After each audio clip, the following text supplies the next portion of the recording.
From the family grocery hauler to fire-breathing racing engines, the one name you need to know is USA Motor and Machine, located at 51 Cleveland Avenue in Nashville, Tennessee. Give them a call at 615-726-3725 or at usamotorandmachine.com. Jeff Meeks and Chris Austin invite you to watch your favorite sports event at the Batter's Box at 43 Hermitage Avenue in Nashville, Tennessee. The Batter's Box offers shuttle service to all Titans home games. It's a great place for friends to gather for the game and after the game. So check out the Batter's Box Bar and Grill, and thanks again for sponsoring the show. Well, hi, everybody. I'm Joe Williams, and coming up next on Political Soup with Crom Carmichael, we have a deal to stave off the financial cliff. Apparently, at least for the time being. Now, part of that deal includes continued government spending at record levels. Is that good or is it bad for the economy? And you know, the only way for a government to spend money is to tax people for the money. Question of the day, is taxation moral? We'll find out answers to all that with Crom Carmichael and our special guest, Mike Kopp, coming up next on Political Soup. If you're looking to learn guitar, check out Dave Isaac's Guitar Studio on Music Row. Whether you are a beginner or hobbyist, to professional songwriter or artist, Dave offers a unique and powerful method of instruction that teaches not just the instrument, but the whole musician. Find out more at NashvilleGuitarGuru.com. Today's show is brought to you by locally owned and operated Highland Rim Speedway. Highland Rim Speedway is celebrating its 50th anniversary this year with great short-track, door-to-door stock car racing in a safe, family-friendly atmosphere. Visit their website at highlandrim.com.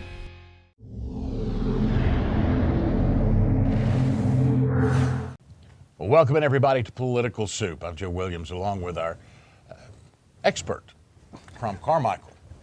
You like that? And the non-expert, Mike Kopp. Wait a minute. Wait a minute. Hold on. I'm doing the introductions here.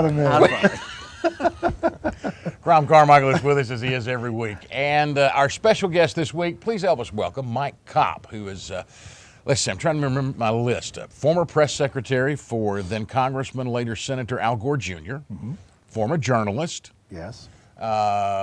Worked in about 200 campaigns, political campaigns. Ooh, lost count, yeah. Yeah.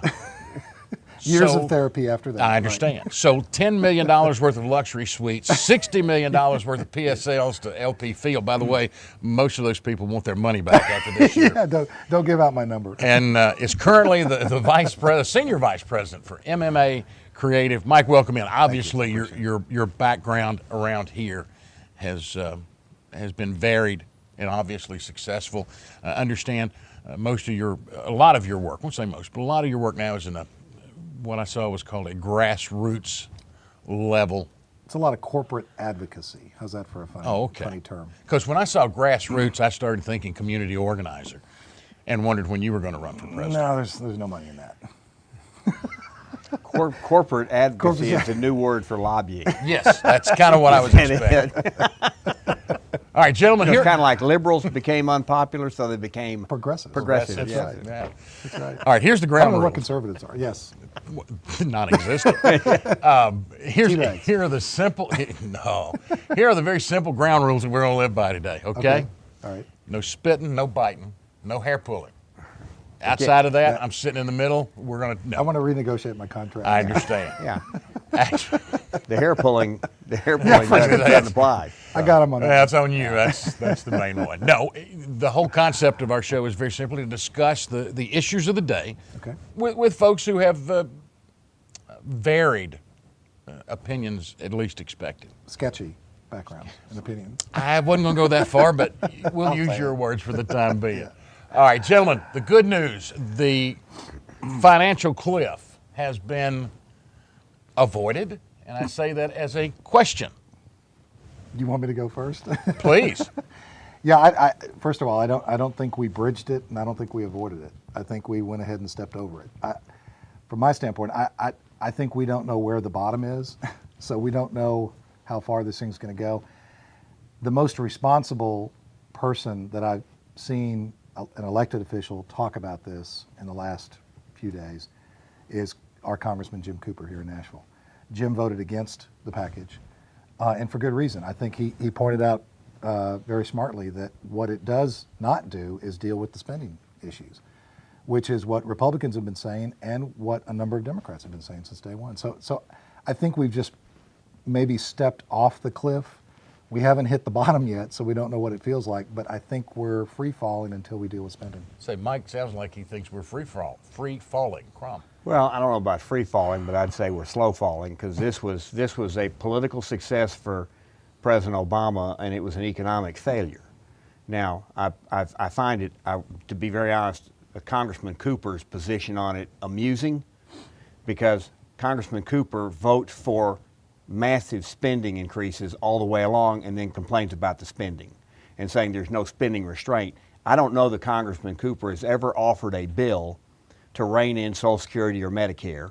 I know they voted for Obamacare, which is a huge expansion of the entitlement programs.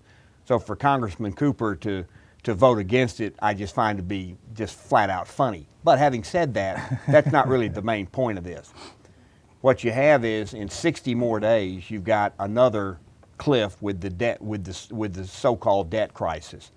You've got the president who says, and the sequestration of military funds has now been delayed for only 60 days. And the president is saying, if we're going to not unsequester the military, I want more tax revenue. I want higher taxes. That's what he has said. Now, what are the Republicans supposed to do? There's more taxes is not good for the economy, and who would he then therefore tax? Because he's already raised the taxes on the wealthy people as much as he said he wanted to raise taxes. So, Mike, does he want to actually raise taxes on wealthy people even more? No, I don't think that's the plan. I want to believe that the president is going to put forth and work with the Congress on the spending issue, the spending side of the equation. We haven't seen evidence of that, but I'm hoping that that's going to happen. I will say that I think while you say the political gains for this deal can probably be attributed to the president's column, certainly the big failure in all this is the Republican leadership in the House that couldn't mobilize itself enough to deal with this issue. I mean, they simply waited to the last minute and caved into the president's demands. If they really had a legitimate plan for dealing with spending and the whole fiscal cliff issue, they would have passed it, but they didn't. Well, they did. And then the Senate did nothing. They actually passed 2 bills in the House 60 days ago, right as soon as they got back from the lame duck, for the beginning of the lame duck. And then the Senate didn't do anything, and the media didn't report it. And so what are the Republicans supposed to do when you literally get to the 11th hour? Well, in fact, it went past the 11th hour. It went into the next year. Yeah. And they passed it, on New Year's Day? After the Senate voted on something that the members of the Senate had been given like 30 minutes before the vote. And it had all kinds of junk in it.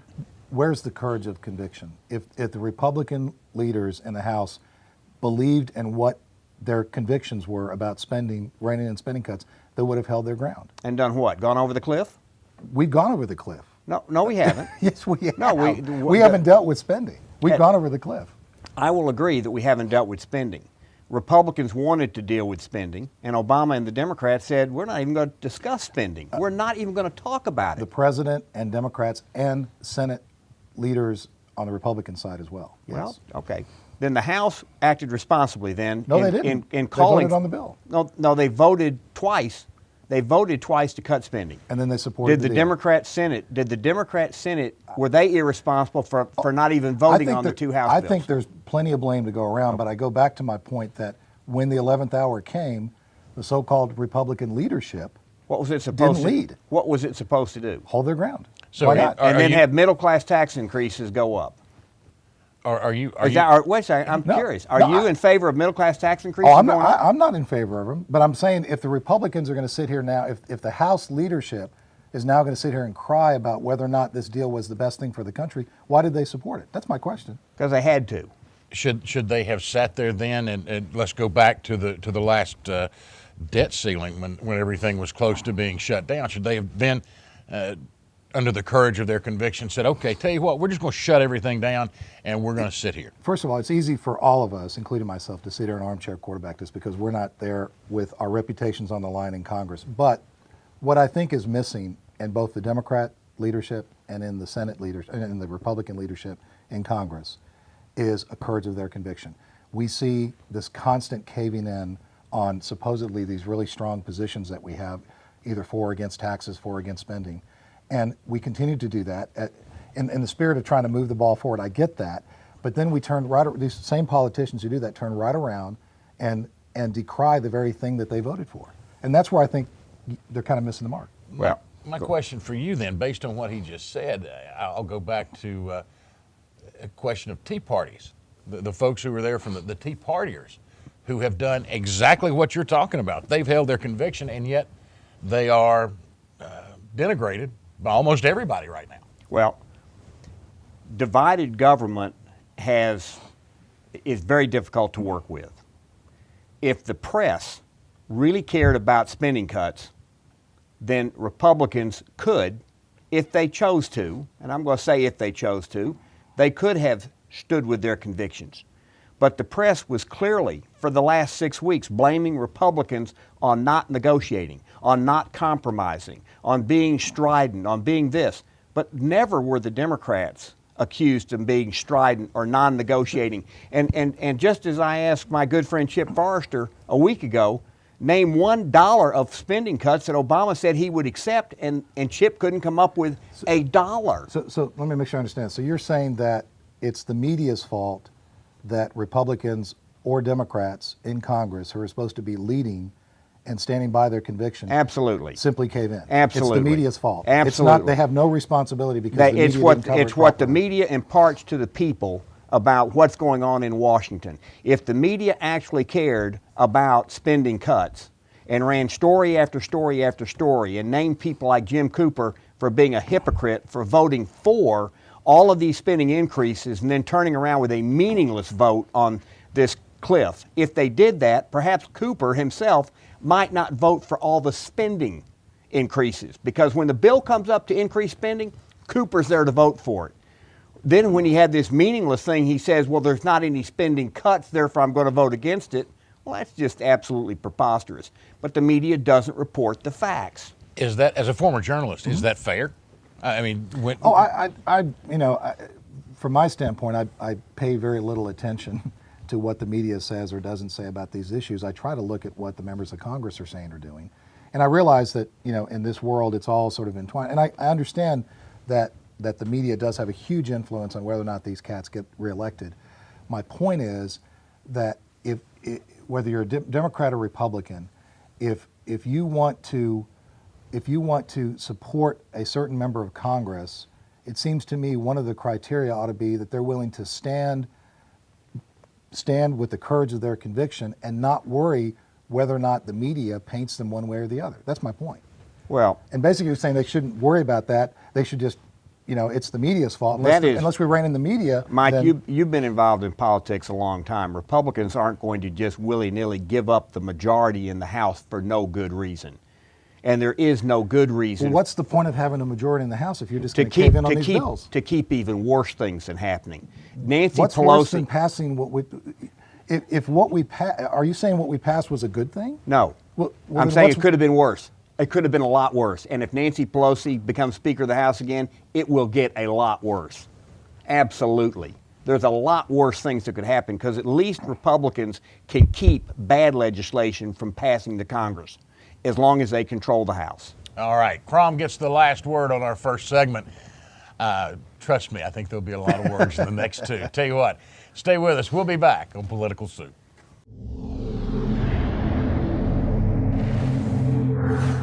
If you want to feel the wind blowing through your hair and see the great city of Nashville at the same time, check out Nashville Scooter Tours. Trekking through the downtown streets to Music Row with Nashville Scooter Tours is safe, eco-friendly, and a whole lot of fun.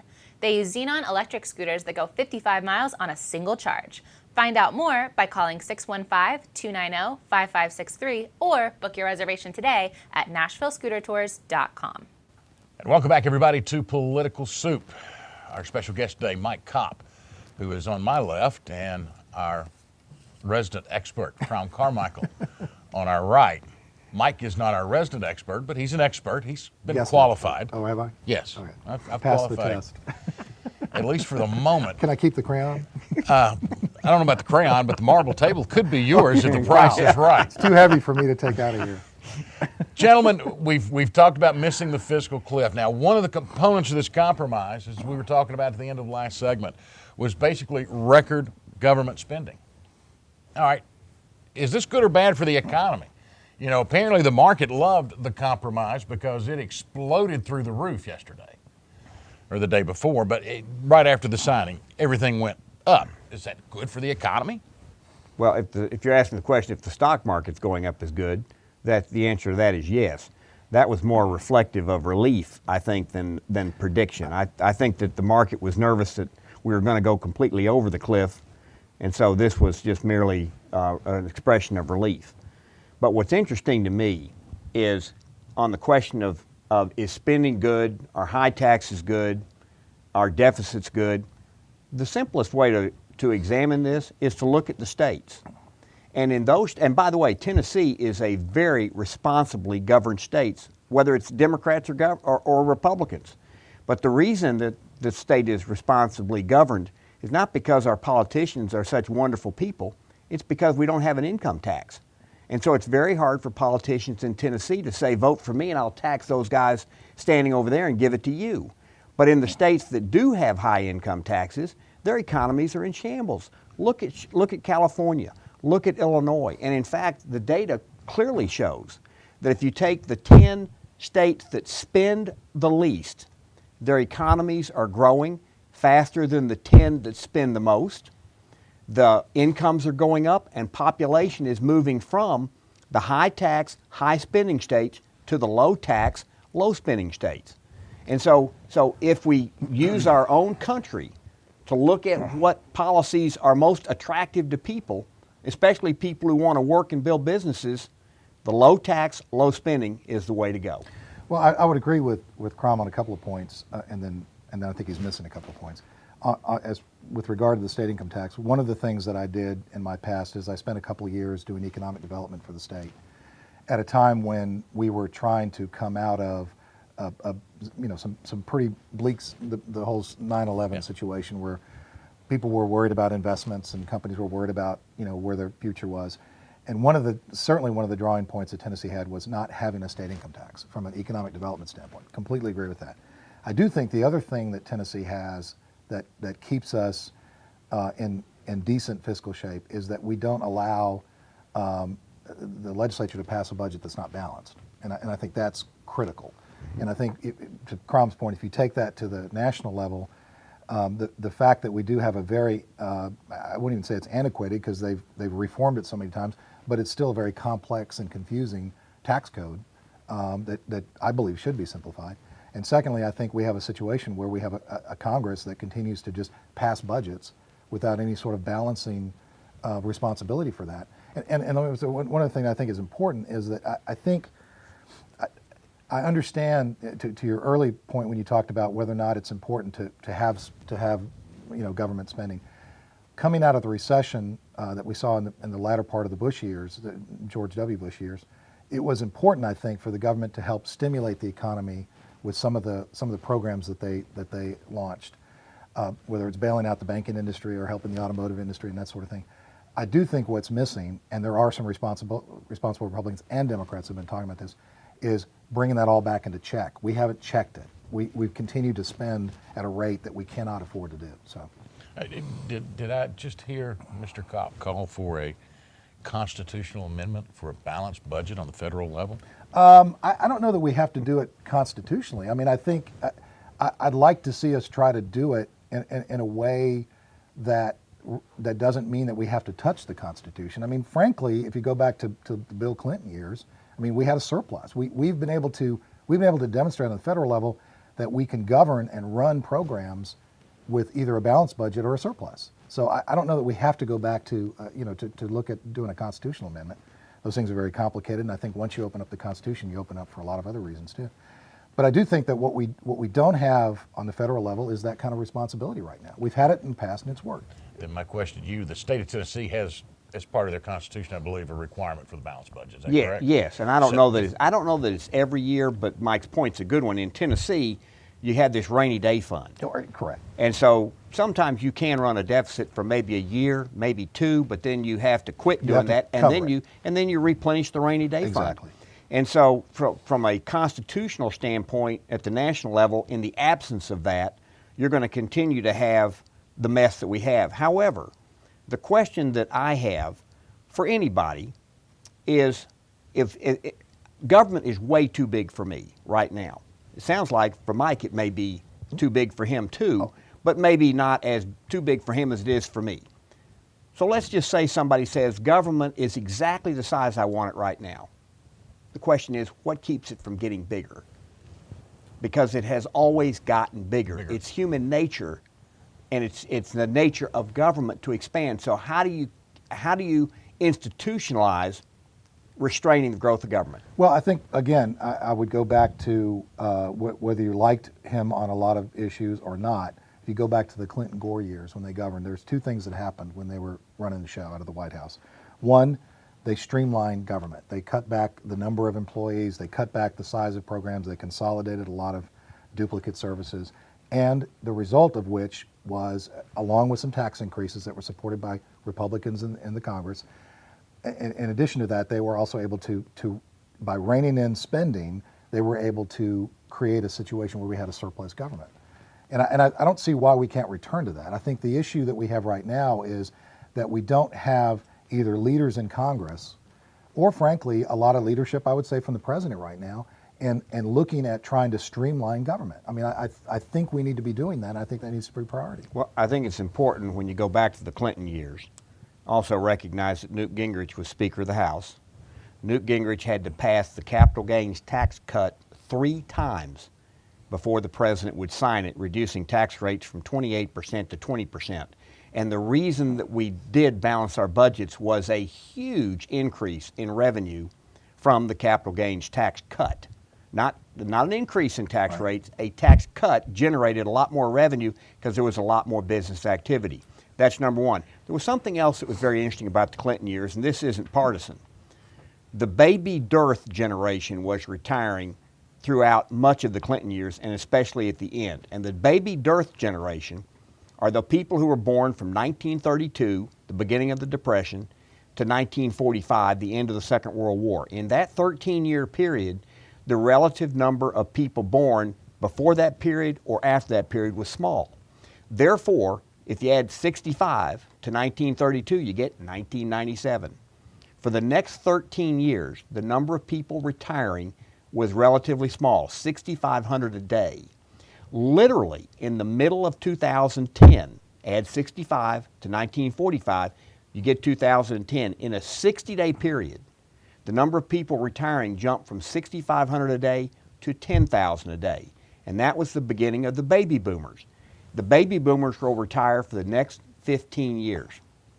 So, I'm hoping that Mike agrees that we need to dramatically reform Social Security and Medicare if it's going to be there for the people who will truly need it in the future years. And I would, to that specific point, I think there's some things we can do, whether it's raising the eligibility age and some things like that, that I think should have enough of effect to help keep that in check. I do think one of the big discretionary pots of money that the Congress continues to not deal with, under the auspices of the fact that we're at war on many fronts, is the defense budget. I mean, it's 25% or so of the entire discretionary budget of the federal government, and the rate of spending has continued to increase, and yet there doesn't seem to be, whenever anyone in Congress or in politics starts to talk about cutting defense spending, they're immediately pushed in this category of being unpatriotic. And really, it's not about, if you look at it, a lot of those funds do not necessarily reach the soldiers as they should. It's really more these defense contractors and all these programs and initiatives, the old defense infrastructure that President Eisenhower warned about. That's what a lot of the spending is going to, and we're not doing anything to rein those in. That goes back to certain areas where congressmen, no matter how much they want to cut spending, well, you can't cut this because it's in my backyard. Right. Well, if we're going to cut military spending, then we'll need to be very careful what we plan to do from a military standpoint, because you have to be able to deploy your troops if you're going to do that. I mean, it very much depends on what your military strategy is going to be in defending the country, and if we decide that we're going to, if we have to put troops on the ground, then you've got to fund that. If you decide that you're not going to do that, but you're going to do it in other ways, then and those could be very, very controversial. Right. How you would do that, but you can do that a lot cheaper Right. But the devastation's a lot greater when you do And when again, you do go to war. I'm not talking about the aspect of the spending that has to do, the sliver of the pie that has to do with deployment and troops specifically. I'm talking about all those other bloated programs. Great anecdotal example, I'm not going to mention the guy's name, but he's a filmmaker here in Nashville. Last year got a $250,000 defense contract to go work for a year on a 30-minute defense training film in Iraq. Those kind of things are just ridiculous. I mean, why do you have to go to Iraq? Why do you have to, and it's one example of many that the defense infrastructure supports. It has nothing to do with troop deployment. It has nothing to do with supporting the troops. Well, our Navy is smaller than it's been in 20 years. It's older than it's been in many years. I don't know if it's 20 or not. Most of the pilots that are flying our fighter planes the planes are older than the pilots. And so I'm not really sure where these contractors, where all this military money that you're talking about is being spent. I still think it's being spent on military bureaucracy. It's being spent on troops. It's being spent on health care benefits, which they need to be. Absolutely. So when you sit there and look at how we're spending our military dollars, the percentage of our gross national product that's being spent on military is today smaller than it's been since the Clinton years. Right.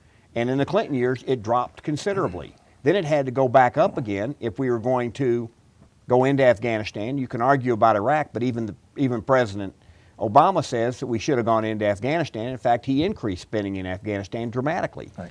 But my point is, in the midst of all that, I was trying to make a political point, which is that anytime anybody in Congress or elected official starts to talk about looking at defense spending and putting it under a microscope, the first thing that happens, whether it's the media or special interest groups or whomever, start to attack them for being unpatriotic. Well, that may be, but military spending is going down.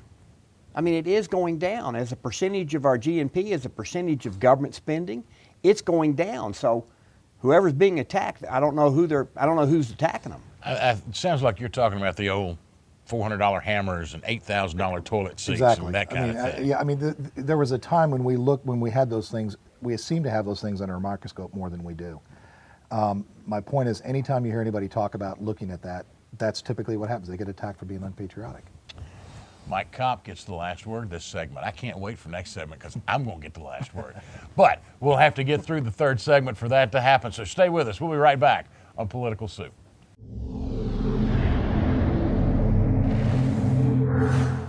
Well, welcome back, everybody, to the final segment of Political Soup for this week. Crom Carmichael, our special guest, Mike Kopp, and of course, I used to be Joe Williams.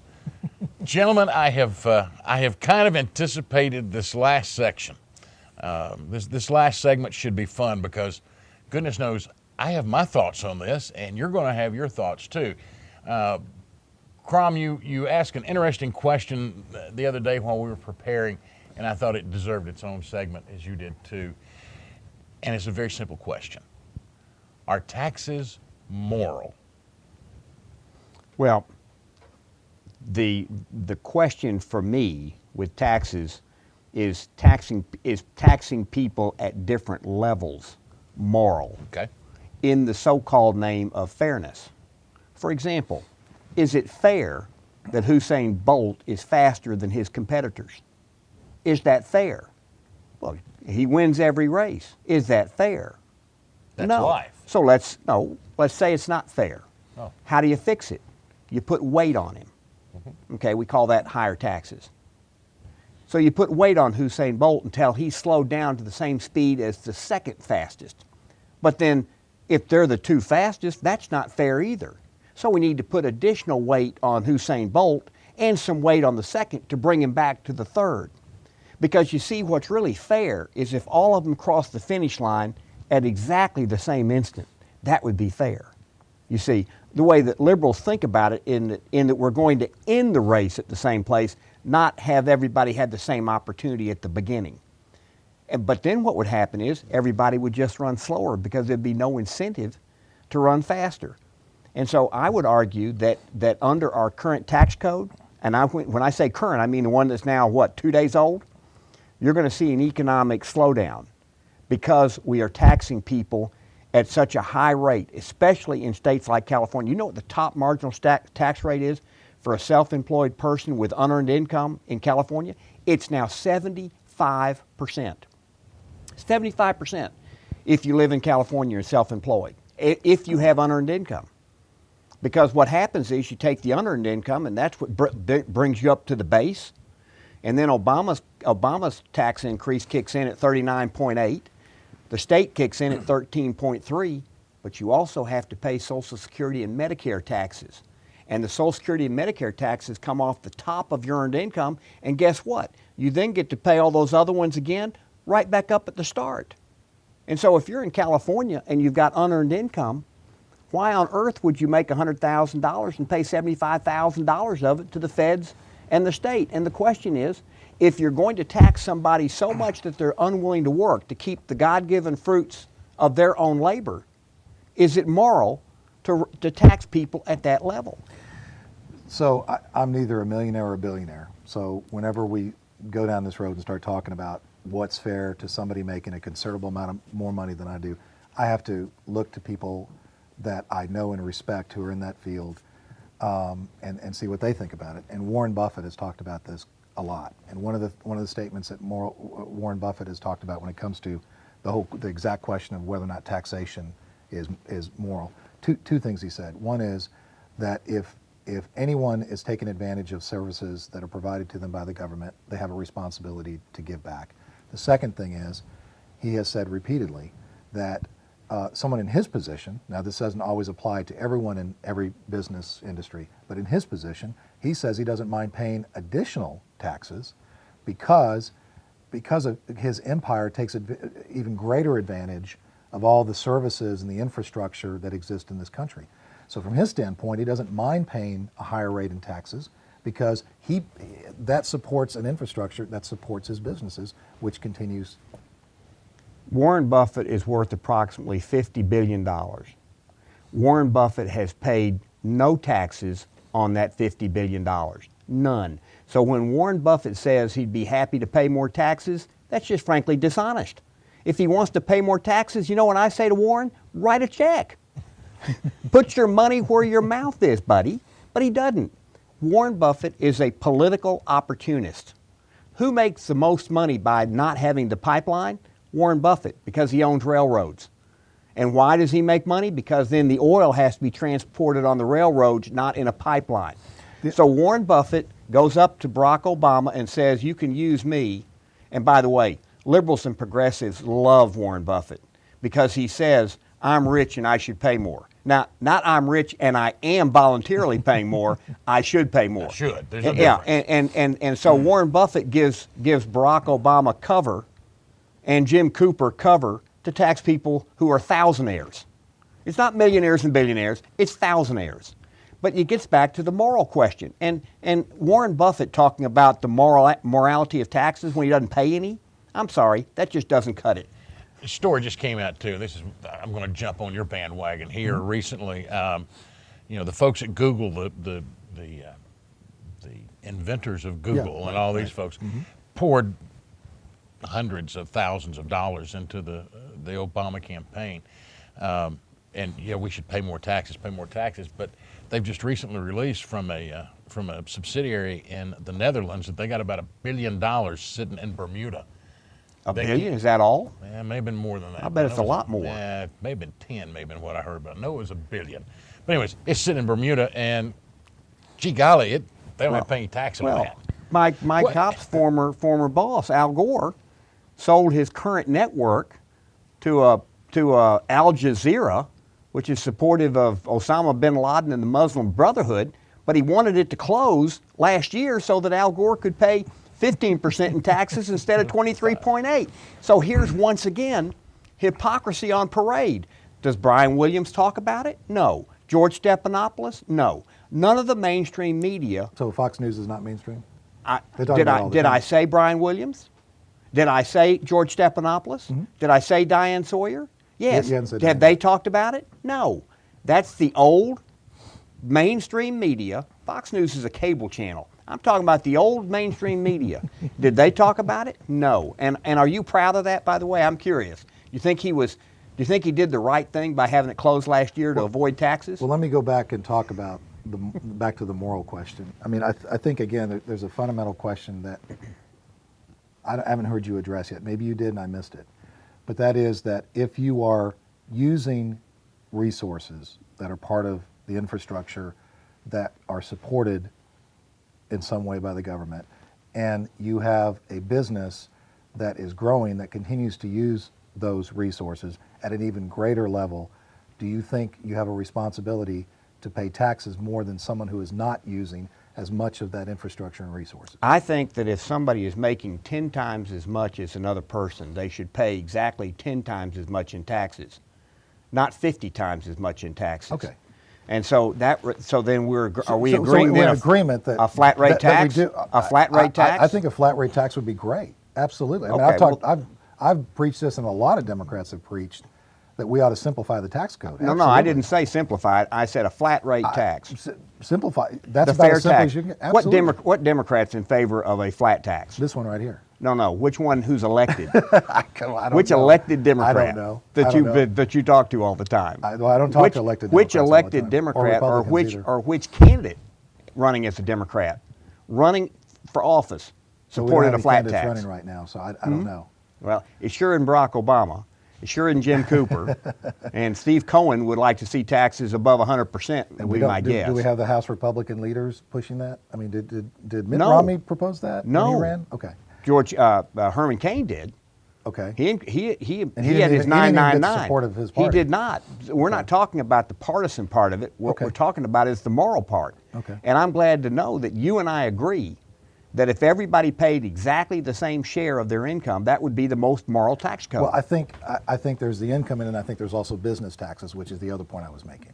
That if your business is taking advantage of infrastructure that's supported by the government, and you're using more of that infrastructure than a smaller business, you should be paying a greater share. Well, no, wait a minute. Why a greater share or just a greater dollar? If I'm using the infrastructure 5 times as much as somebody else, I'd why be okay shouldn't with a dollar. I'd be okay with a greater dollar then. Well, that's a percentage, wouldn't it be? That's what I. Yeah. From a No, business he standpoint. said a greater share. Well, And that I gets- meant that share in can- terms of your contribution. I didn't mean a Well, specific percentage. if that's the case, why not, and I've tried this a couple of times, why not turn a government operation, it's called an enterprise fund in most places, make everything in government an enterprise fund, runs like a business, and you charge based on usage. I don't even know where to go with that. I do. I like it a lot. You know what's interesting about Tennessee? Yeah, I And mean, I just think going- in a theoretical, that sounds great. To It- run, it to- won't to- work all the to way around. run I know, to I know. run everything like a Yes, business. I know. Except we have a lot of bad businesses in this country, so I don't know. I don't know even know where we turn to get the right business model. most bad businesses go out of business unless they get a government subsidy. But using your example, in Tennessee, and I think it was Lamar Alexander, passed the gasoline tax, cordoned that money off to be spent only on roads and bridges. And nobody's ever been able to pierce that veil and get to that money and spend it on anything other than roads and bridges. So therefore, we don't bond our roads and bridges. If we do, it's almost nothing. And so we have the lowest debt per capita of any state in the country because we pay as we go, and the people who use the roads and bridges pay for it by paying the gasoline tax. And so if you're in favor of that kind of tax, the more people drive, the more they pay. Yeah, and let me go back to the moral question. The other thing that I didn't hear you address, but I think it's important to talk about, is whether or not whether we like it or not, there are people that are born into this country that have greater challenges facing them because of what kind of family situation or lack of family situation they're born into, where they're born into, what geographically, the society, whatever level of society they're born into, and then there's others that are born into more privileged situations. One question I've got about the morality of taxation is, shouldn't the government and those who are successful in business and who have profited from being successful in this democracy that we have, shouldn't we try to do a little more to help those people, to lift them up, to give them a fair chance, hoping that one day they'll be able to replace us and give back as well? Well, yes, but once again, it ought to be, if I make 10 times as much as you, I pay 10 times as much as you. I don't pay 50 times as much as you, because then you get into the greed and the coveting and what I call stealing, when the government says, I'm going to take it from Joe and give it to everybody else, then what's Joe going to say? Wait a minute, you can't do that. Yeah, you get one vote. You get to vote to keep your money, but everybody else gets to vote to take it, and you lose 10-1 in democracy. And that's why, by the way, Mike, that's why we're so lopsided right now, is you've got a huge percentage of the people who think that they're not paying anything, but they still want all these so-called government services. They are paying by reduced opportunity and a lower standard of living.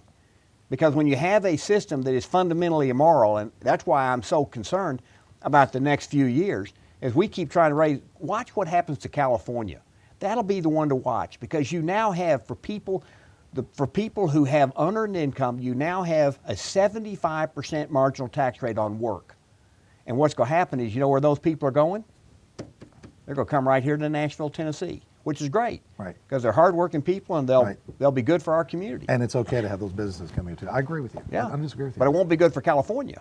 That's California's problem. That's right.